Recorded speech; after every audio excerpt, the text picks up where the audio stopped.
I want to talk about a topic that's really, really near and dear to my heart. How to select a realtor. How do I know who the realtor for me is? How should I go about determining the right fit for me in terms of finding a realtor? Well, of course, there probably is not a one size fits all answer. Different strokes for different folks. You can vibe with some people, maybe not with others. Perhaps an important factor is how much you like them, since you're going to spend time together, and you're going to be sort of in the foxhole together. You're looking at the purchase or disposition of your potentially your largest asset, and potentially by a huge amount, many multiples perhaps of your next largest asset.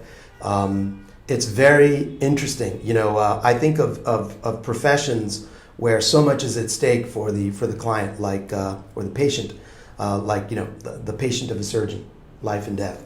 The client of a criminal defense attorney, life and death potentially, your liberty may be at stake.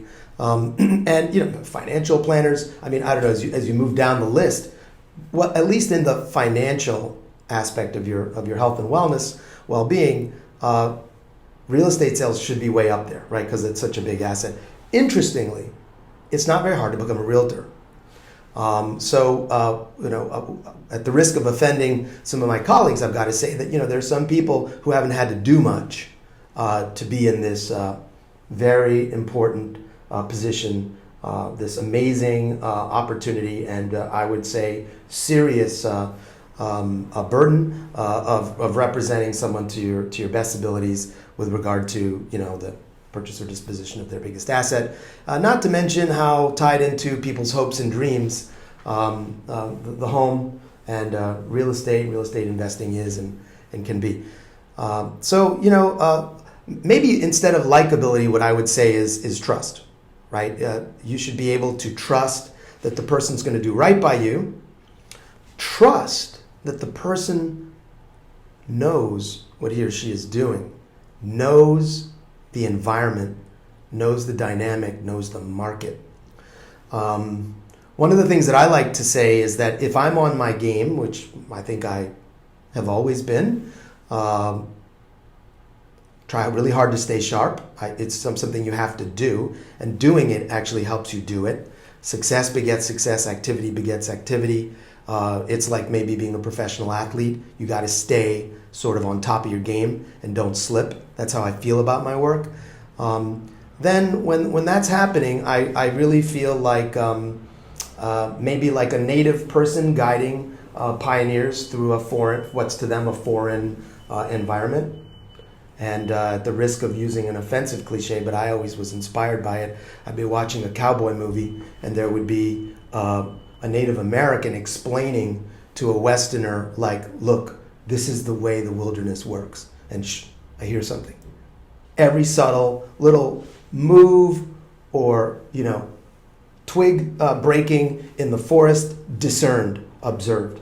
And if you have a constant, active presence in the market, then you have this level of awareness that's like a sixth sense, and that is worth retaining. Okay, and then be very mindful that this is a serious situation. Huge money at stake. Whether or not I get to live on that house, in that street, in that community, major big stuff at stake for the client. I think that maybe that gives you a little insight into my heart, what this practitioner is thinking and feeling, and feels his obligations are, the parameters of my job. When I'm being interviewed, I hope that what you find in your realtor is someone who has those insights, that passion, and that commitment to his or her obligations to the client, so that it's not always about just winning at any cost. The worst thing that could happen is that the client later regrets what happened. I mean, undoing these transactions is, this is not like returning a shirt at the store. I mean, we're talking about your biggest asset. So hopefully every step of the way, he or she, your realtor, is mindful of the the duty that they carry, the obligation to represent you to the fullest.